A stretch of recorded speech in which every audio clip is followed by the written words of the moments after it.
le match des valeurs.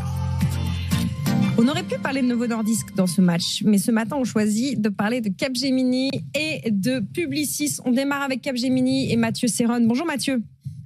Bonjour Lorraine. Vous êtes trader et fondateur de Galileo Trading. Vous vous intéressez à Capgemini ce matin. Pourquoi ? Pourquoi ? Pour plusieurs raisons. La première étant fondamentale. On est sur une société qui est très solide. En témoignent les résultats publiés il y a quelques jours avec une légère augmentation du chiffre d'affaires lors du premier trimestre. Alors 0,5% de hausse. Des prises de commandes qui sont en nette augmentation, quasiment 3% d'augmentation, un ratio commande sur chiffre d'affaires de 1,06 qui est supérieur à la moyenne historique.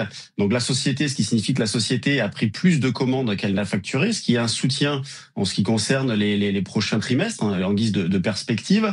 On a une marge opérationnelle qui est relativement stable, autour de 13,5. Donc une trésorerie nette qui est également assez stable, en légère augmentation, autour de 2,10 milliards d'euros à fin 2024. On est d'autant plus sur une société qui a une valorisation attractive dans la mesure où on a une capitalisation actuellement autour des 24,5 milliards d'euros, un PER de 15, voire même de 14 pour 2026.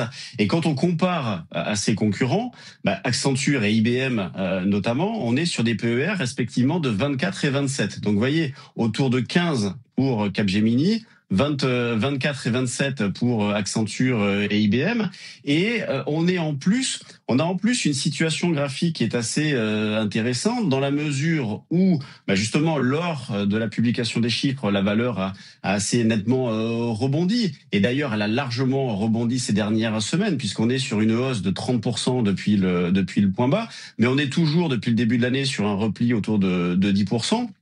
Et dans un contexte de marché qui reste globalement bien orienté, mais qui pourrait retracer un petit peu, ce qui d'ailleurs se met en place aujourd'hui sur le CAC 40. Je ne suis pas pressé pour en acheter. Je cible la zone là pour un cours actuel autour des 141. Je cible la zone un petit peu large autour de 125, 135. Donc je vais essayer d'optimiser mon prix d'entrée pour en acheter dans cette zone-là, dans l'idée de viser dans un premier temps la zone des 158 et sur un rebond un peu plus marqué, on a une résistance assez claire autour des 180, 185 euros. Cette configuration graphique qui vous plaît ce matin, Mathieu Serron. On est également avec Raphaël Génin de chez Roland Corporate. Bonjour Raphaël. Bonjour Lorraine. Vous nous parlez ce matin du leader de la publicité dans le monde, Publicis. Pourquoi vous intéressez à Publicis ce matin ? Alors oui, Publicis, on parle souvent de ce géant de la pub, mais ce qui est vraiment intéressant, c'est la façon avec laquelle il s'adapte et innove dans un monde où la data et l'intelligence artificielle révolutionnent le marketing. En 2024, le groupe est notamment parvenu à s'imposer comme un leader mondial, à la fois en termes de revenus, mais aussi en termes de capitalisation boursière. Alors, si on se penche sur le dossier en ce moment, on remarque 3 points d'intérêt. Premièrement, Publicis, c'est l'histoire d'une agence qui a su parfaitement évoluer avec son temps, en bâtissant un business model solide et tourné vers l'avenir. Aujourd'hui, c'est bien plus qu'un simple groupe de publicité. C'est un acteur technologique majeur du digital et de la data, avec Sapiens, spécialisé dans la transformation numérique, et Epsilon, expert en data et en personnalisation marketing. Publicis s'est renforcé sur des segments en forte croissance. Cela lui permet aujourd'hui d'accompagner les grandes entreprises dans leur transformation digitale et de capter une part toujours plus importante des budgets marketing. Alors, ce virage technologique réussi, il a permis à Publicis de se hisser plus haut et il se matérialise dans les fondamentaux de la société qui vient de boucler un exercice record. En 2024, le chiffre d'affaires a franchi un cap historique en atteignant 14 milliards d'euros, soit une croissance organique de 5,8%, défiant ainsi une conjoncture économique morose, on va dire, et surpassant largement les autres géants de la com.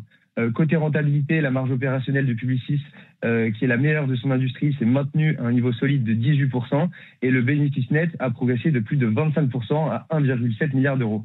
Donc, fort de ces performances, le groupe anticipe aussi une croissance organique toujours soutenue pour 2025, donc qui sera comprise entre 4 et 5%, et des free cash flow qui pourraient atteindre 2 milliards d'euros en fourchette haute. Aussi, la société devrait verser un dividende de 3,60 euros par action, donc ce qui fait un rendement de presque 4% par rapport au cours actuel. Voilà, et ça vous plaît. Un dernier point peut-être, Raphaël ? Oui, peut-être, parce qu'on parle beaucoup du récent rapprochement entre Omnicom et Interpublic Group, qui a le potentiel pour rebattre les cartes dans le secteur de la communication.